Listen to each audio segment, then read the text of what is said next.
প্রিয় উপস্থিতি, খুব মনোযোগ দিবেন। আজরাইল আলাইহিস সালাম দাঁড়ানো তীক্ষ্ণ দৃষ্টিতে যুবকের দিকে। কেউ তো আজরাইলকে চিনে না, কিন্তু সুলাইমান আলাইহিস সালাম চিনেছেন উনি আজরাইল, মালাকুল মউত। আজরাইল কিছু সময় পরে চলে গেলেন। যুবক ডাক দেয়া বলতেছে, হুজুর আমাকে এই মুহূর্তে হিন্দে পাঠায় দেন। আমার দিকে তাকান, কোথায় পাঠান? হিন্দে, হিন্দুস্তান। সুলাইমান আলাইহিস সালাম যখন দুনিয়াতে, তখনও এই উপমহাদেশের নাম ছিল হিন্দ, আরবিতে হিন্দ বলতো। আসলে হিন্দু কিন্তু কোনো ধর্ম না, ধর্ম হচ্ছে সনাতন। ধর্ম কি? সনাতন। হিন্দ এই জনপদের আগে নাম ছিল হিন্দ। এখন বাংলাদেশ হয়েছে, এরপর ভুটান হয়েছে, এরপর আপনি নেপাল হয়েছে, শ্রীলঙ্কা হয়েছে, ভারত হয়েছে, এরপরে পাকিস্তান হয়েছে, কিন্তু এই অঞ্চলের নাম ছিল হিন্দ, হিন্দ, হিন্দ। তো যুবক বলতেছে, হুজুর আমাকে এই মুহূর্তে বাতাসের মাধ্যমে হিন্দ পাঠিয়ে দেন। ইমাম আহমদ ইবনে হাম্বলের কিতাব জুহুদের ভিতরে লিখতেছে, যুবক বলতেছে, হুজুর আমাকে হিন্দ পাঠিয়ে দেন, হিন্দ। সুলাইমান আলাইহিস সালাম বলেন, যুবক হিন্দে যায় তুমি কি করবে? বলে, হুজুর আমার ভালো লাগতেছে না। কি লাগতেছে না? ভালো লাগতেছে না। আপনি আমাকে বাতাসের মাধ্যমে এই মুহূর্তে হিন্দে পাঠিয়ে দেন, কারণ ভালো তো লাগবেই না। মৌত এসে গেছে, মরণ তাকে ডাকতেছে, মরণ তাকে ডাকতেছে, মরণ। সুলাইমান আলাইহিস সালাম থেকে বাতাসের মাধ্যমে ফিলিস্তিন থেকে হিন্দে পাঠিয়ে দিলেন। হিন্দে পাঠানোর পরে আজরাইল আলাইহিস সালাম হিন্দুস্তানে তখন তাকে জান কবজ করে নিয়ে চলে গেলেন। কিছু সময় পরে আজরাইল আবার সুলাইমান আলাইহিস সালামের রাজ দরবারে গেলেন।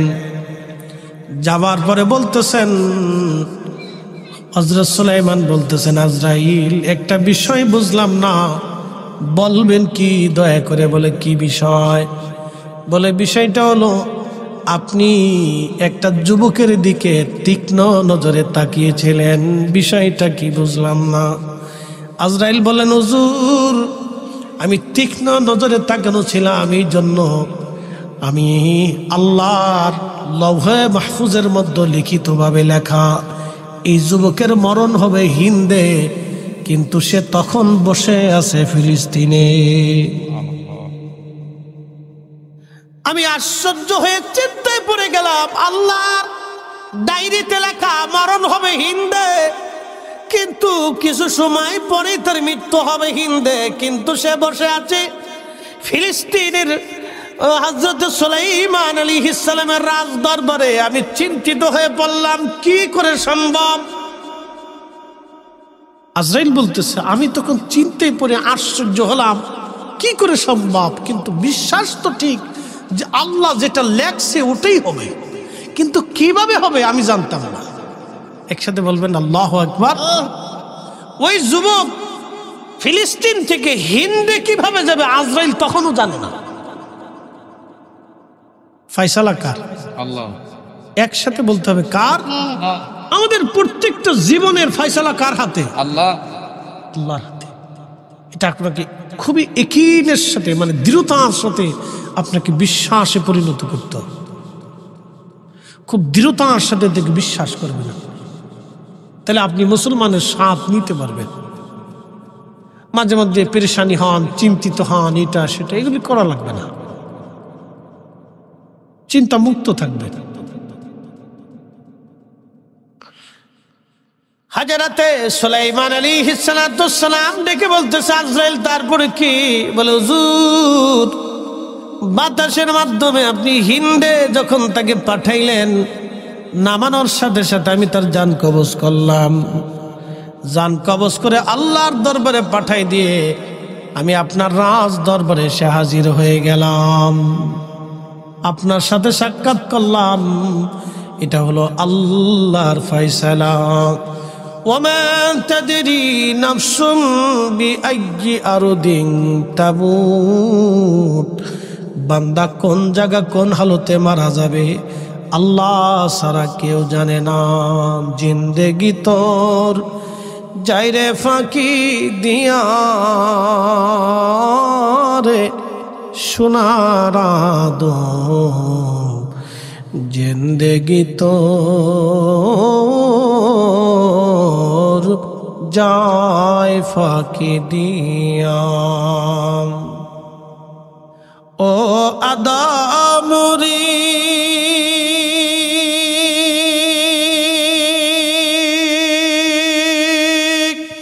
কামিনীর ওই কোলেতে কাল ঘুমেতে রইলি তুই, সারা নিশি কাটাইলি তুই ঘুমাইয়া ঘুমাইয়া রে সোনার আদম, জিন্দেগি তোর যায় ফাঁকি দিয়া। বিজয়নগরবাসী, মরণ বড় কঠিন, মৃত্যু বড় কঠিন।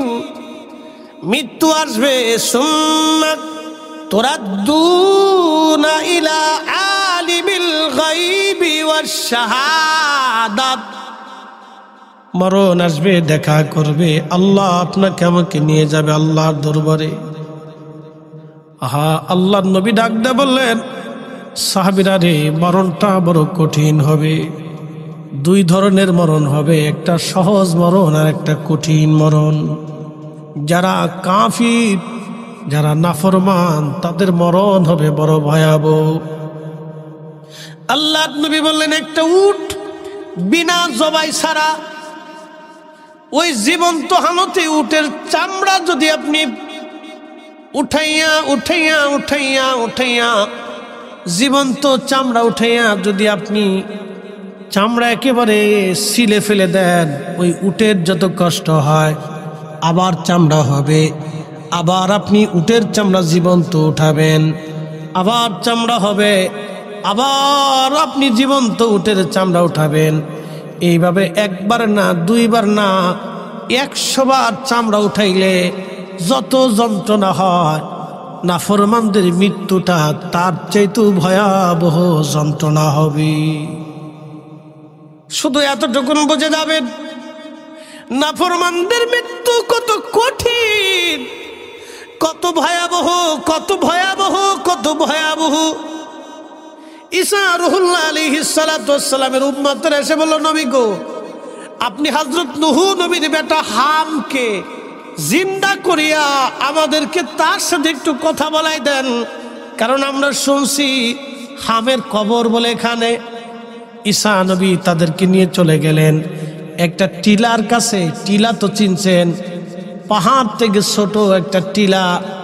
আপনারা ওই যে কি বলে, যদি এই অঞ্চলেও থাকতে পারে, যেহেতু ভারতীয় এলাকা ছোট ছোট টিলা আছে, একটা টিলার কাছে নিয়ে চলে গেলেন। বলতেছে, হুজুর এটা তো মাটির টিলা।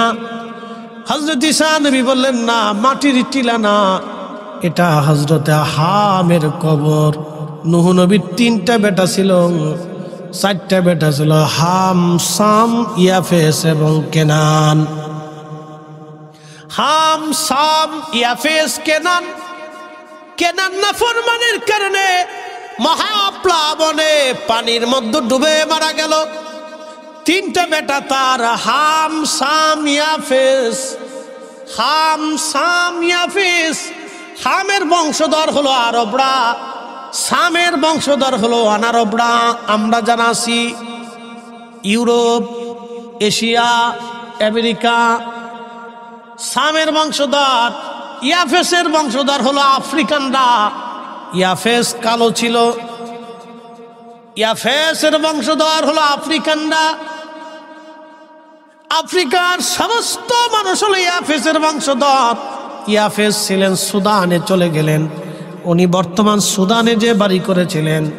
হাম, সাম, ইয়াফেস 3 জনের বংশধর সারা।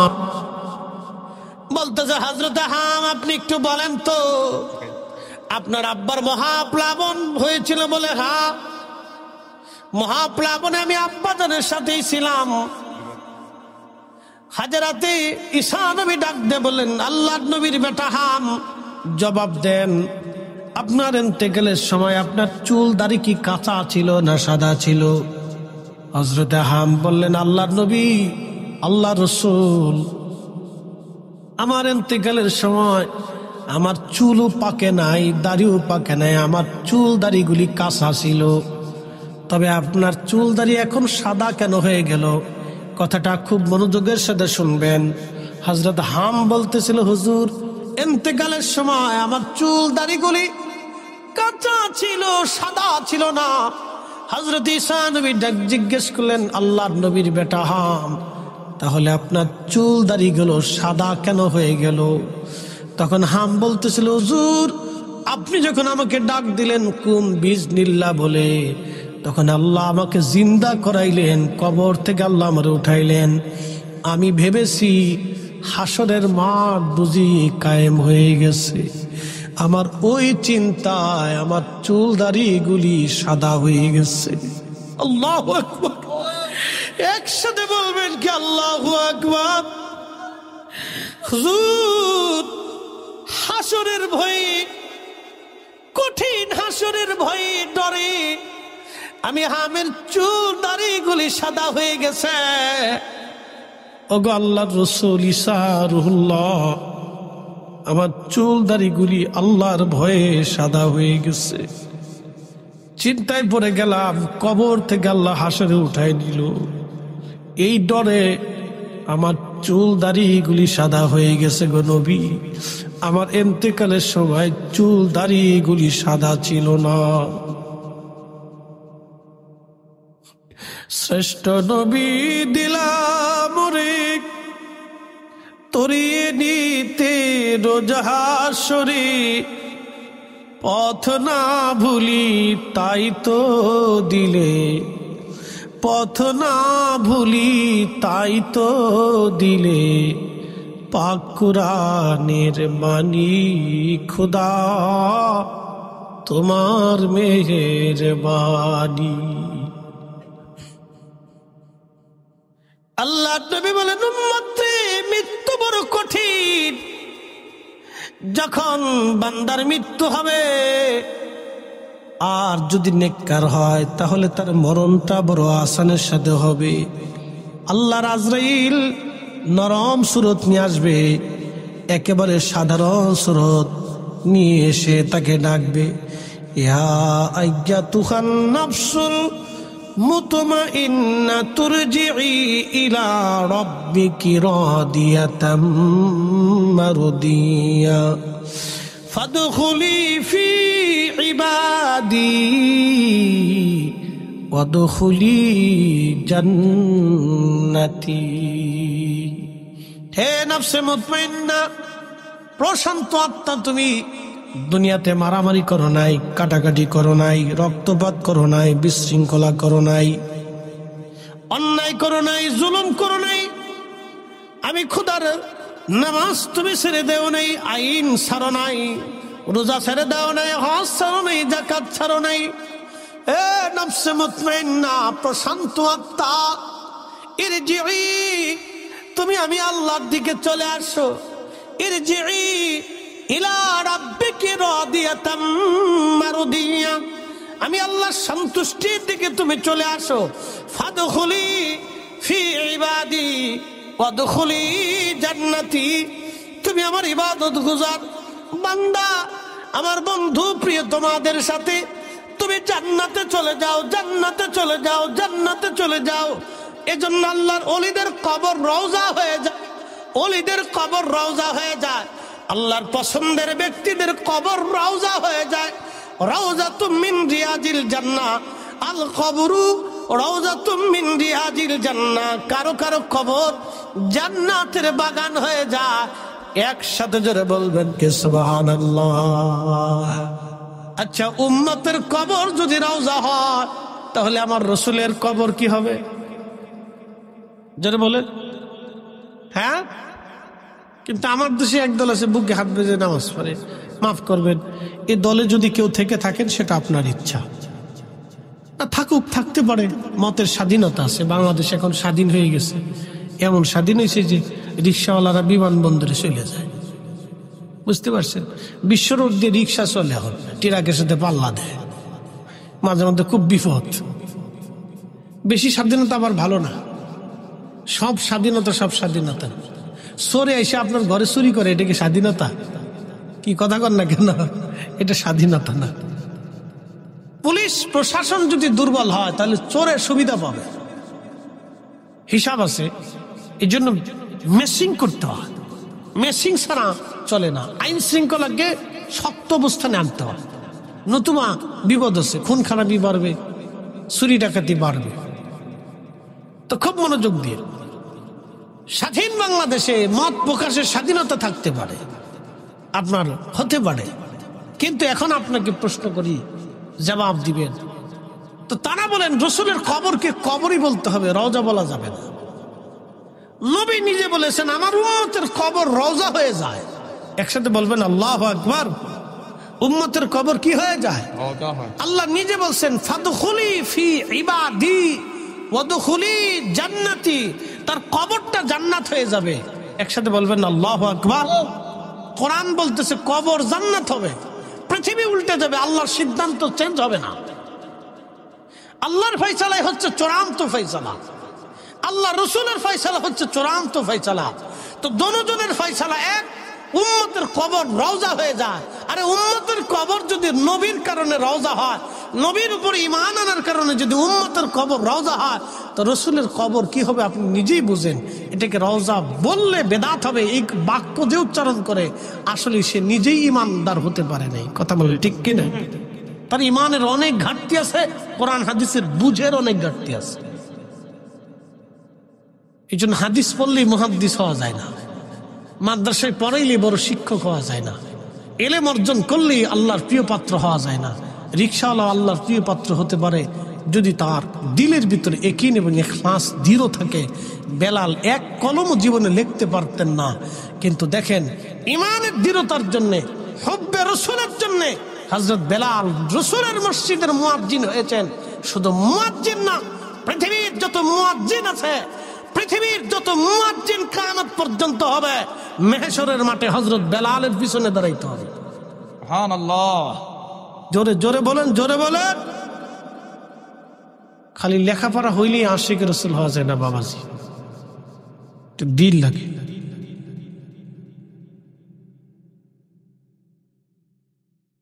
প্রিয় উপস্থিতি, কবরে নিয়ে যাওয়া হবে যারা ইমানদার, যারা ভালো আমলদার, তাদের কবরটা আল্লাহ এহসান করে দিবেন।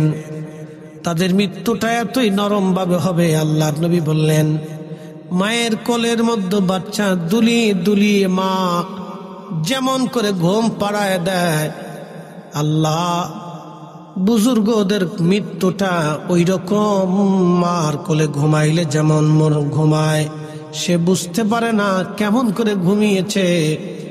আহা, আল্লাহর প্রিয় ভাজন ব্যক্তি, তাদের মরণটা ওইরকম হয়ে যাবে, তারা ঘুমিয়ে পড়ার মতো মরণ হয়ে যাবে, তারা বুঝতেই পারবে না মৃত্যু তাদের কেমনে হয়ে যায়। একবার জোরে বলা যাবে কি সুবহানাল্লাহ। এই কবরের দিকে নিয়ে যাওয়া হবে, গোসল করাইয়া কাফন দাফন করিয়া কবরে নিয়ে যাওয়া হবে। মৃত্যুর যন্ত্রণাটা বড় ভয়াবহ, এই জন্য গোসল করানোর সময় স্থিরতার সাথে নরম ভাবে কুসুম কুসুম গরম পানি দিয়ে গোসল করানো হয়। ধীর স্থির ভাবে তার শরীর ধৌত করা লাগে। আল্লাহর নবী আম্মা জান আয়েশাকে বলেন, আয়েশা রে, তুমি কি জানো মানুষের জীবনের কঠিন সময় কখন আসবে? বলে আল্লাহু ওয়া রাসূলুহু আলাম, আল্লাহ এবং তার নবী ভালো জানে।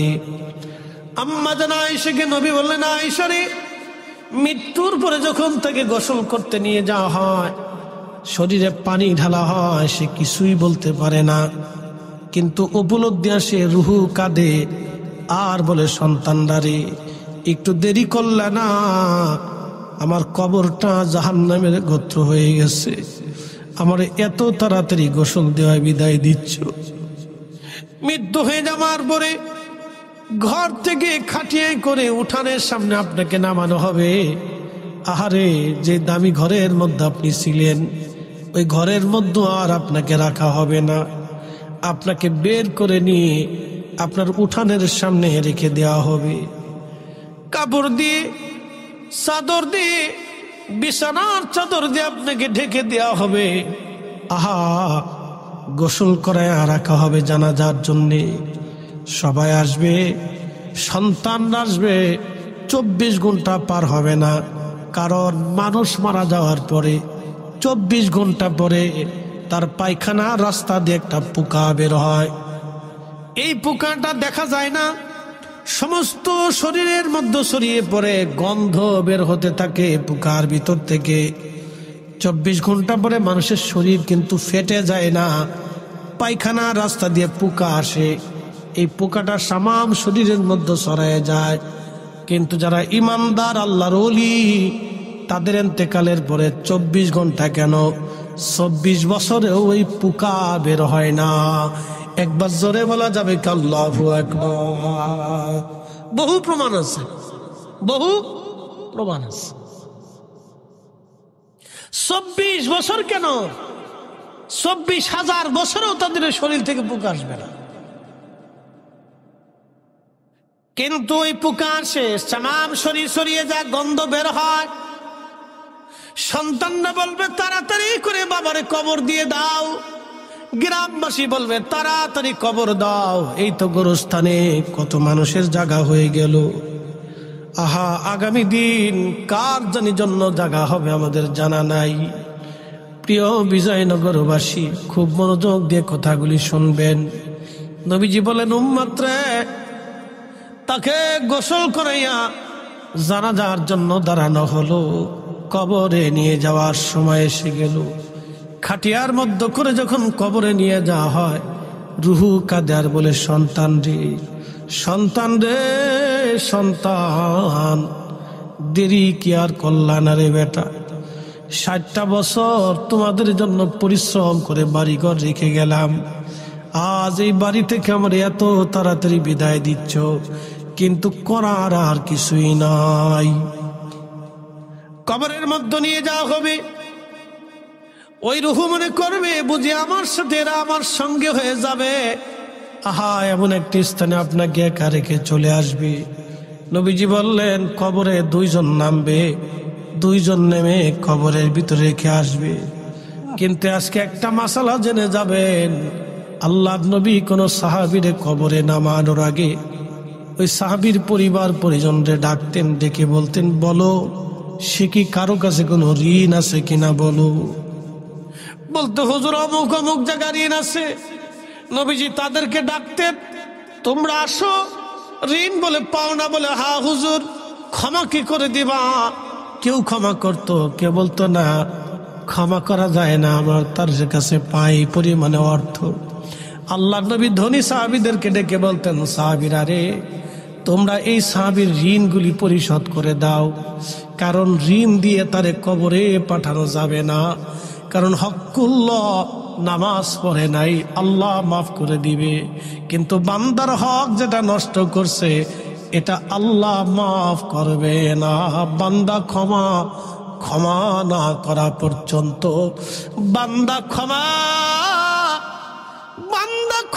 না করা পর্যন্ত রব্বুল আলামিন তাকে মাফ করবে না। সাহাবীরা রে, ঋণ মুক্ত করে আমার উম্মতকে কবরে দিও, ঋণ দিয়ে আমার উম্মতকে কবরে পাঠাইও না। এই মশালাটা সারা জীবন মনে রাখবেন।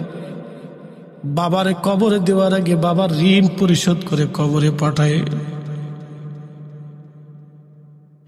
মারে কবরে দেওয়ার আগে মার ঋণ পরিশোধ করে কবরে পাঠায়েন। বিজয়নগরবাসী, বড় কঠিন কবর, বড় কঠিন।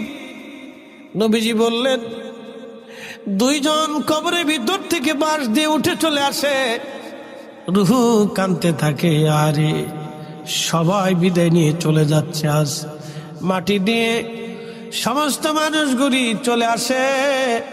নবীজি বললেন, সাহাবীরা রে, তোমরা আইসো না, তোমার ভাইয়ের কবরের পাশে কিছু সময় দাঁড়ায়া থাকো। আমাদের দেশের কিছু ভাইরা বলে তাড়াতাড়ি চলে যান, কবর থেকে সরে যান, মুনকার নাকির আসবে, তাড়াতাড়ি চলে যান, আর দাঁড়ায়েন না। কিন্তু না না, নবী বললেন কবরের পাশে দাঁড়াও, ইস্তাগফিরু ইস্তাগফিরু ইস্তাগফিরু লিআখিকুম, তোমার ভাইয়ের জন্য বেশি বেশি ইস্তিগফার করো। কারণ কিছু সময় পরে মুনকার নাকির আসবে, 3টা থেকে প্রশ্ন করবে, মা রাব্বুকা ওয়া মা দীনুকা মা কুনতা তাকুলু ফি হাক্কি হাযার রাজুল। তোমার ভাই যদি 3টা প্রশ্নের জবাব দিতে না পারে রে সাহাবীরা, তার জিন্দেগি বরবাদ, জিন্দেগি বরবাদ, জিন্দেগি বরবাদ। হাসরের আগামীর মঞ্জিলগুলি কঠিন, হাসরের আগামীর মঞ্জিলগুলি কঠিন কঠিন, বড় ভয়াবহ হবে সেই দিন। সাহাবীরা রে, কবরের পাশে দাঁড়াও। হাদিসের মধ্যে প্রিয় নবী বলেছেন, একটু উট জমাই দিলে, গোশত বানাইলে, বন্টন করতে যে সময়ের দরকার, তোমার ভাইয়ের কবরের পাশে দাঁড়ায় দাঁড়ায় ওই সময় পর্যন্ত তুমি কবরের পাশে দাঁড়ায় দাঁড়ায় দোয়া করো। তাড়াহুড়া করে চলে আসবেন না, জানাজার নামাজ পড়ে পালিয়ে চলে যাবেন না, কবরের পাশে দাঁড়াবে। আল্লাহ রাসূল বলেন, উট জবাই দিয়ে গোশত বানাইয়া বন্টন করতে যে সময় লাগে, এই কমপক্ষে হলো এই সময়টা তোমরা তোমার ভাইয়ের কবরের পাশে দাঁড়াও, ইস্তাগফিরু লিআখিকুম, দাঁড়ায় দাঁড়ায় দোয়া করতে থাকো, আল্লাহর কাছে দরখাস্ত করো তার কবরের আযাবটা যেন মাফ করে দেয়, তার প্রশ্নের জবাব যেন আল্লাহ সহজ করে দেয়। আমরা তাড়াহুড়া করে চলে আসি, আসা ঠিক না, দাঁড়াইতে হয়, কোরআন শরীফ থেকে কিছু পড়তে হয়, দুরূদ শরীফ পড়তে হয়, পড়ে পড়ে তার জন্য দোয়া করতে হয়। রাসূলের সাহাবী আব্দুল্লাহ যুলবাজাদাইন ইন্তেকাল করলেন। যুলবাজাদাইন, জিলবাজাদাইন 2 চাদরের টুকরাওয়ালা ছিল, যুবক সাহাবী ইন্তেকাল করলেন। তাবুকে মক্কা থেকে 600 মাইল দূর হবে। আব্দুল্লাহ জিলবাজাদাইন ইন্তেকালের পরে নবীজি তাবুকে তার কবর দিলেন। রাসূল করিম নিজে তার কবরে নামাইলেন। কবর থেকে উঠে কবরে মাটি দেওয়ার পরে নবীজি কবরের পাশে দাঁড়ায় গেলেন। কবরের পাশে দাঁড়ায়া রহমতের নবী আল্লাহর হাবিব রাহমাতুল লিল আলামিন কবরের পাশে দাঁড়ায়া হাত তুলে তার জন্য দোয়া করতে লাগলেন। সাহাবীরা বললেন, আল্লাহর নবীর সঙ্গে আমরাও হাত বাড়ায় দিলাম। আল্লাহর নবী বলতেছিলেন, ইয়া রাব্বি, আমি আব্দুল্লাহর প্রতি রাজি, তুমি আল্লাহ রাজি হয়ে যাও। একসাথে বলবেন আল্লাহু আকবার। না না, চিৎকার মেরে বলেন না, ইয়া রাসূলুল্লাহ। নবীজি হাত তুলে বলতেছিলেন, আল্লাহ, আমার আব্দুল্লাহর কবরে নামাইলাম, আমি নবী, আমি আব্দুল্লাহর প্রতি রাজি, তুমি আল্লাহ রাজি হয়ে যাও। একসাথে বলবেন আল্লাহু আকবার। আমার রাসূল রাজি হইলে আল্লাহ বেজার, আমার রাসূল রাজি হইলে আল্লাহ রাজি। এ সবজ গম্বদ ওয়ালে मंजूर दुआ करना, जब वक्त न जा आए आका दीदार अता करना, दीदार अता करना। मैं कब्र अंधेरी में घबराऊंगा जब तन्हा में, कब्र अंधेरी में घबराऊंगा जब तन्हा, इमदाद मेरी करने आ जाना रसूल अल्लाह, इमदाद मेरी करने आजाना रसूल अल्लाह, रोशन मेरी तुर्बत को लिल्लाह जरा करना, जब वक्त न जा आए आका दीदारे आता करना, दीदारे आता करना।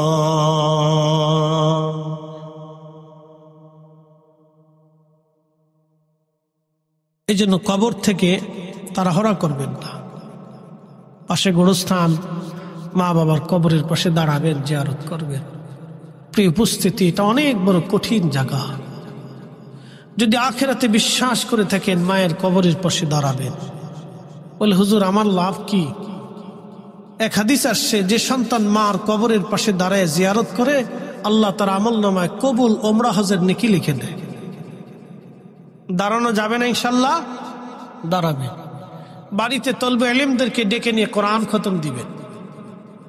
শোনেন, বেদাতের ফতোয়া দিয়ে কেউ যদি না করে না করুক, ওটা আমার দেখার দরকার নাই।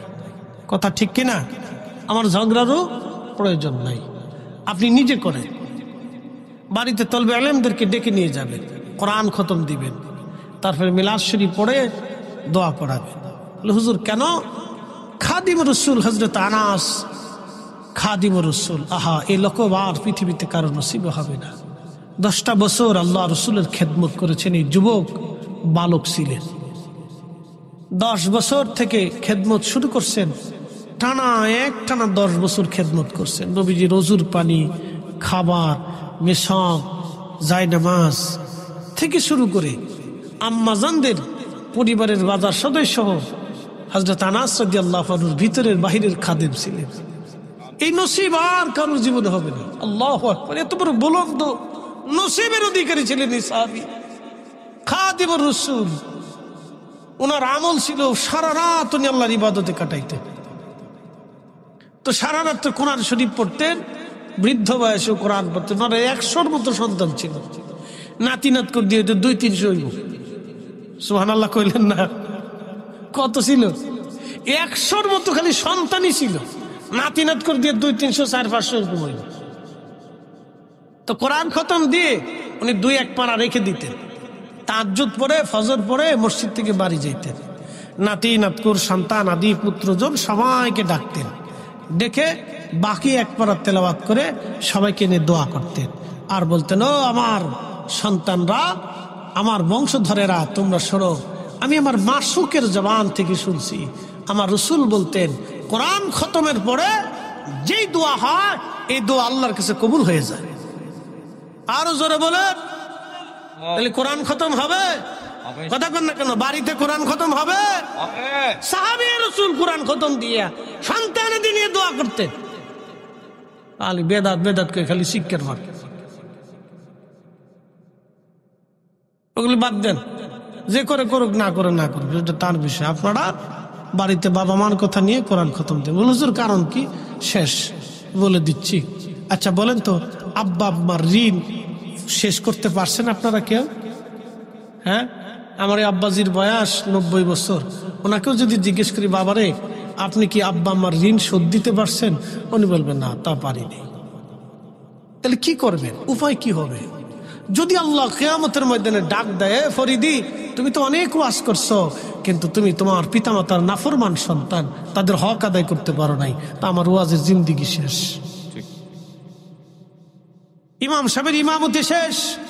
হেরেমের মক্কার ইমাম আব্দুর রহমান হুযাইফি, মদিনাতুল মুনাওয়ারার ইমাম, 40 বছর ধরে একটানা ইমামতি করতেছেন। ওনাকেও যদি আল্লাহ জিজ্ঞেস করে, হে আব্দুর রহমান হুযাইফি, 40 বছর ধরে তুমি আমার রসুলের মসজিদে ইমামতি করেছ, তুমি তোমার পিতামাতার হক আদায় করতে পারো নাই, ওনার জিন্দিগি বৃথা হয়ে যায়। বাবাজি, আল্লাহ রসুল আপনাদের জন্য একটা রুখসত দিয়ে গেছেন। বলে, রুখসত কি? আল্লাহ নবী বলছেন, উম্মত রে, তোমার পিতামাতার ইন্তেকালের পরে তুমি যদি বেশি বেশি তার জন্য দোয়া করো, তাহলে কিয়ামতের ময়দানে আল্লাহ দয়া পরবশ হয়ে তোমাকে কিয়ামতের ময়দানে পিতামাতার বাধ্য সন্তান হিসেবে আল্লাহ কবুল করে নিয়ে তোমাকে মাফ করে দিবে। তা দোয়া হবে না? কথা বলেন, দোয়া হবে না? দোয়া করবেন, বেশি বেশি করে আব্বা আম্মার জন্য দোয়া করবেন, নামাজের দোয়া করবেন, নামাজের পরে করবেন, কবরের পাশে দাঁড়ায়